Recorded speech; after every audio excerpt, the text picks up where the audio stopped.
আওয়ামী লীগের কেউ বিক্ষোভের সাহস করলে আইনের মুখোমুখি হতে হবে বলে মন্তব্য করেছেন প্রেস সচিব।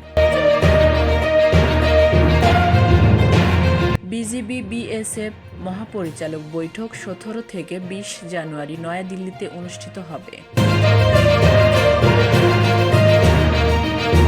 জুলাই বিপ্লবের ৫ই আগস্ট স্মরণীয় করে রাখতে আগামী ৫ই আগস্ট জাতীয় নির্বাচন চাইলেন বিএনপি নেতা সালাউদ্দিন।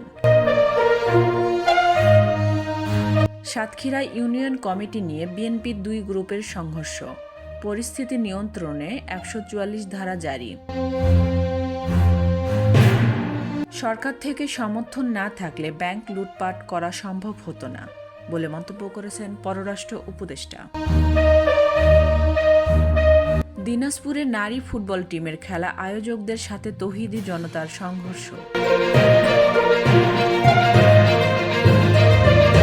পুতুলের সূচনা ফাউন্ডেশনের কোনো অস্তিত্ব খুঁজে পায়নি দুদক।